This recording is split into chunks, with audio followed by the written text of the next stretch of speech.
The mind is like a factory, a mental factory.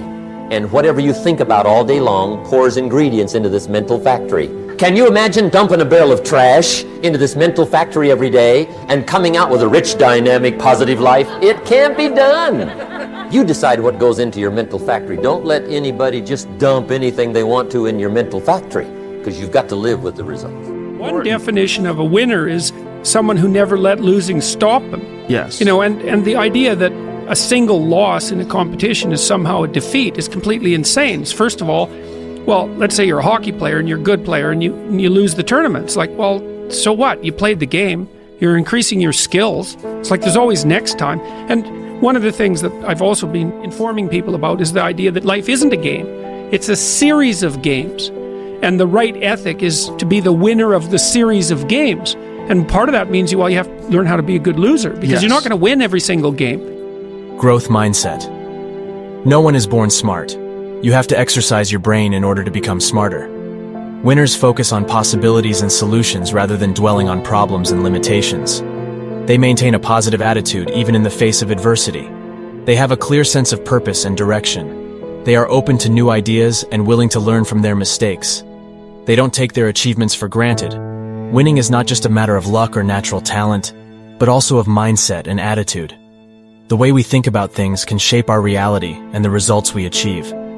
We can attract positive or negative experiences into our lives based on the thoughts and emotions we focus on. If you think about your mistake and take steps to win, you are practicing a growth mindset. A growth mindset is the equivalent of practice makes perfect. To the pessimist, the glass is always half empty. To the optimist, the glass is half full.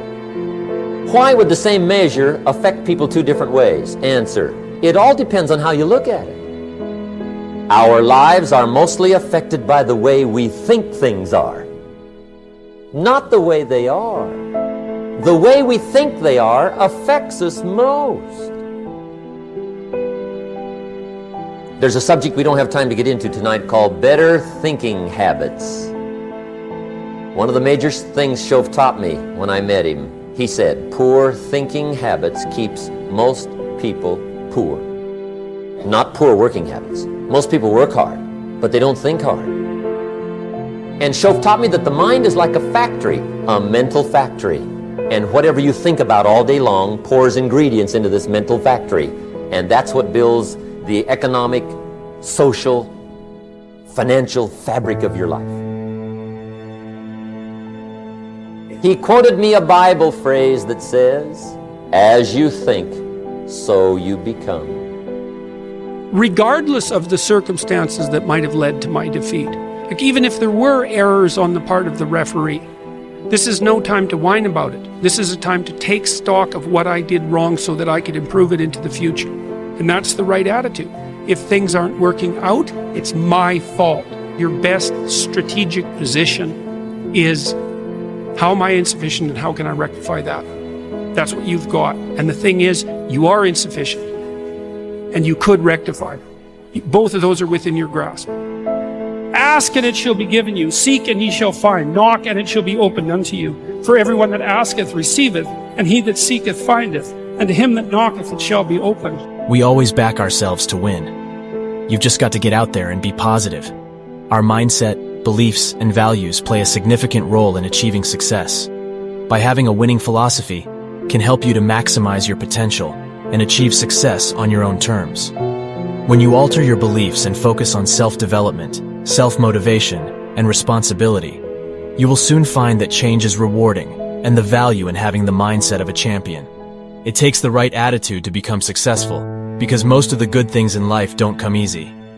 There will be times where you want to quit or you feel like giving up, but perseverance is what makes the best truly the best.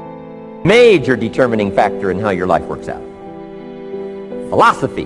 To form our philosophy, you got to think, you got to use your mind, you got to process ideas. And this whole process over a lifetime, starting way back here when we were children, schools that we've attended, our parents, our experiences, all this stuff that we've processed by the thinking process helps to develop our philosophy. And in my opinion, each person's personal philosophy is the major factor in how your life works out. life is not a game. Even a game is not a game. Because a game is, most of the time, a game is the beginning of a series of games. So let's say that you're on a soccer team. Well, there's winning the game, but the game isn't the issue. The game is the whole series of games. So maybe the game is winning the championship. And winning the championship and winning a game are not the same thing. And the reason for that is, well, maybe if you want to win a game, the best thing to do is to let your star player make all the moves. But if you want to win a championship, maybe the best thing is for your star player to do everything he or she possibly can to develop all the other team members. That's a different strategy. And the reason it's different is because it iterates across time. Experiencing negative emotions or situations is a normal part of life. It acknowledges that life is not always easy, and that we all face challenges, setbacks, and difficult emotions at times. It's important to acknowledge and accept negative experiences when they arise, rather than trying to avoid or suppress them. Comparing yourself to your past self can also be motivating, believing that you have the skills, abilities, and potential to achieve your goals. Seeking out solutions and opportunities, rather than dwelling on problems or obstacles. Maintaining a positive and optimistic outlook, even in the face of challenges and setbacks. Here's a good phrase to note. Negative is normal. It's not successful, but it's normal. It's part of life. You must learn to handle the negative. Don't ignore it. Handle it. You don't have to live in it. You don't have to dwell on it. But you do have to handle it. So you've got to handle the negative.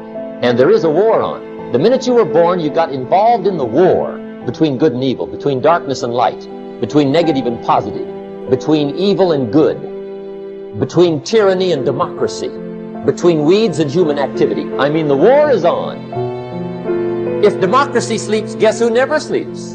Tyranny. In the absence of light, guess what's automatic? Darkness. If good does not arouse itself and become active, guess what moves in? Evil. It's a war. A mental war, a physical war, a financial war, between enterprise and ease, between accomplishment and failure. It's a war. Compare yourself to who you were yesterday, not to who someone else is today. Because you need to have a hierarchy of improvement. You need to be aiming for something. And that means you're going to be lesser than people who've already attained along that dimension. And that can give rise to envy. So the question is, who should you defeat in the final analysis? And the answer is, you should defeat your former self. You should be constantly trying to do that. And you're the right control for yourself too, because you're the one who's had all your advantages and disadvantages. And so if you want to compete fairly with someone, then you should be competing with you. And it is the case, and this is what we were talking about too with regards to the self-improvement of the fighter, is, well, if you're improving yourself, then what you are doing is competing with your lesser self. And then you might also ask, well, what is that lesser self? And that lesser self would be resentful and bitter and aggressive and vengeance-seeking and all of those things that go along with having a negative moral character. And those are things that interfere with your ability to progress as you move forward through life. Some people are just fortunate to have success always on their side. Perhaps these people are naturally born with a mindset of success. In conclusion, if one adopts a winning mentality, they will become more likely to accomplish their goals. And in the process, they will learn more about who they truly are on the inside. If you like our content, then give this video a big thumbs up and do subscribe to our channel. Thanks for watching. See you in next video.